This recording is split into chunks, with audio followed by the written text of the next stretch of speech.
pass.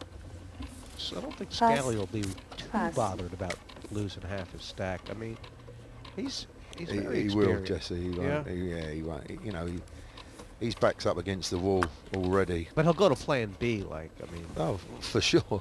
You've always got plan B. Raise to 5,000 total. The good thing is it's only level 1, so he can afford to try and see a few more flops now. I think that's what he'd have to do, and hope to catch Pass. something. Quick call from McGill with a way better queen. And I wonder if he knows what good shape he's in.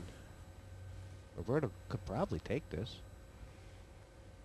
Check. Check. John's MO is that when he's in a pot, he always tries Check. to win it at some point in the hand, no matter what he has. Yeah, I mean, you're right. I mean, you don't, if he calls you once, you don't expect him just to then check and fold on the flop. At some point, you always feel like he's going to do something. Check. 7,000. I have to think about this.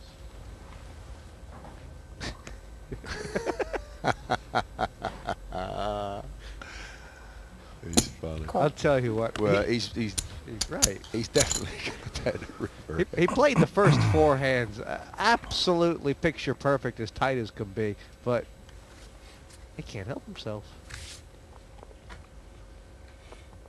We know it's a split pot. Boy, He's a pleasure to watch.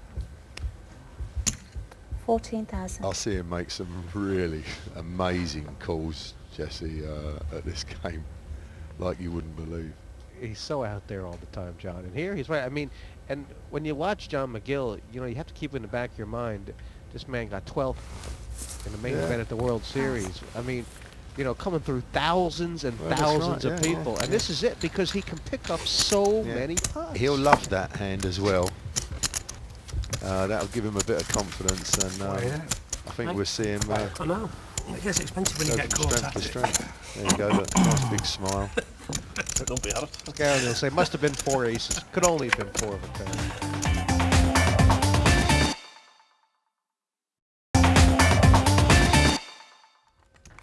Welcome back. Still a full table of 6 here at the PartyPoker.com World Open 4. Marty's played 2 and won 2. And McGill's won the others, I think.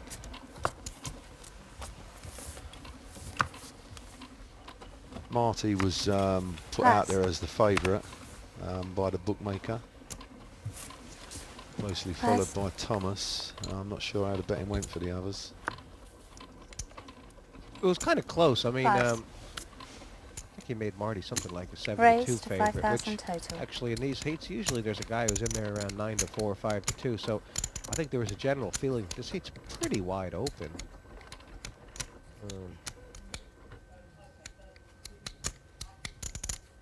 Re-raise to 15,000. Neil, Pass. that's a move early on in the first level. What do you make of it? Yeah. Well, he knows Marty's fairly tight player. Early, he's got a couple of nice cards. Don't mind seeing a flop with him. If he gets a call, he's happy.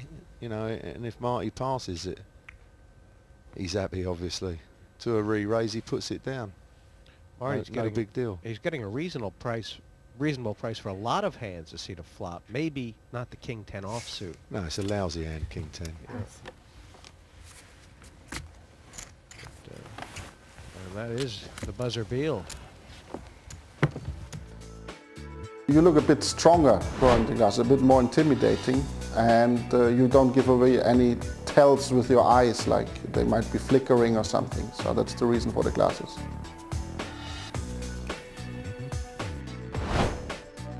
As far as the first level goes, Yeah, they've just sort of shared Scally's chips out, really, haven't they? John getting the most of them up there, 119. McGill, it's no surprise to see him at the top of the leaderboard, but it is a little bit of a surprise how he did it, which is in a much more controlled fashion. You got to think it bodes well for him. Great. Yeah. Roberto's looking for someone to have a chat with. I think he's getting frustrated. He's not talking enough.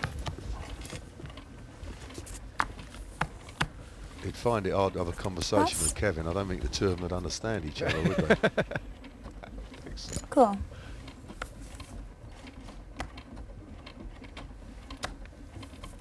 Pass.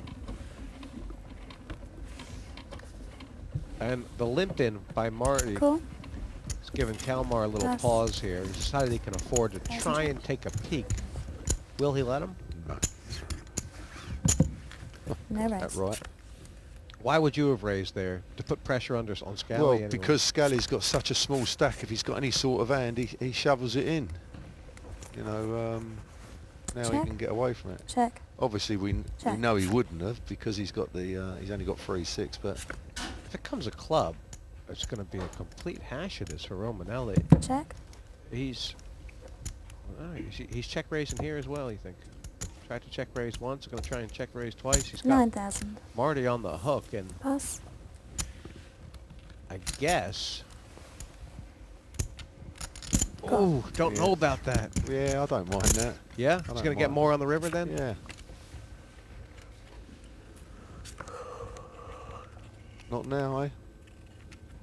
He's not Check. going to like that card, Roberto.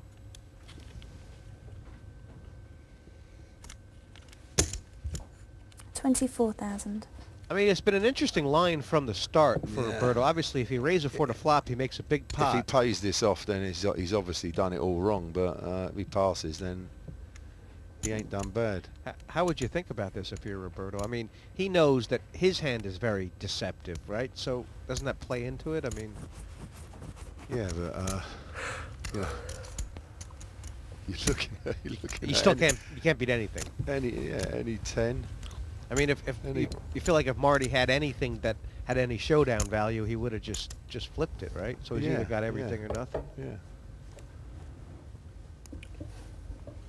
He's actually, you know, I didn't mind the flat call there on the turn, but he's actually played it into, he's played his hand into a bit of a mess now, hasn't he?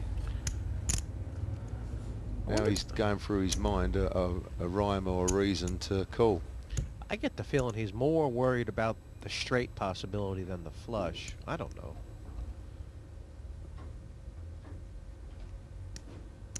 Is he kind of? Got a big hand? There we go. Average. Bigger than mine? My hands. Oh, I can't really tell you that. I don't know what you have for a start. Hmm? I don't know what you have for a start, so You show me this one time if I pass? no. Just this one time? That's one I can show you one time, so. Hmm? You're not going to show me. People do this, and I'm not sure what answer they're looking for. You going to show or not? Yes or no? I know what the right answer is here. I don't know, I'm just asking. He's in the I same just want as to see you, hands. I'm Jesse. full. Are you going to show me if I pass? It's one time. Just this one time. I'll show you if you call. Is that? You're going to show, yes or no? I'll show you if you It's call. going to happen otherwise. You're going to show, yes or no? I don't think you're going to call. Hmm? I don't think you're going to call. Or you'd have called by now. Well, he's right about that. I think he's right about that, actually. Great answer. I was never intending on calling.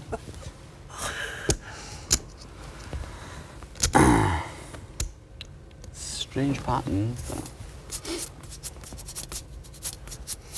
Isn't it lovely? He's thinking to himself, I could either have got away from a monster early on, or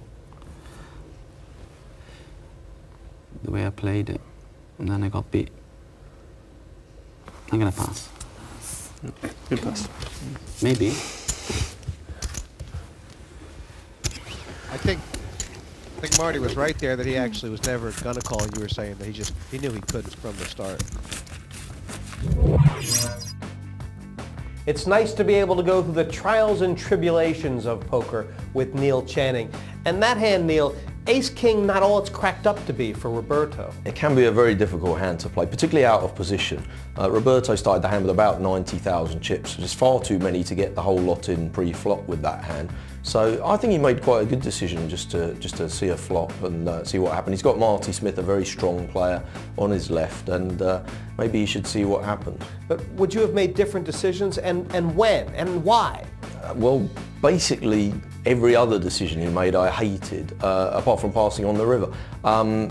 This is a very draw-heavy flop. It's come King, Jack of clubs. He can't really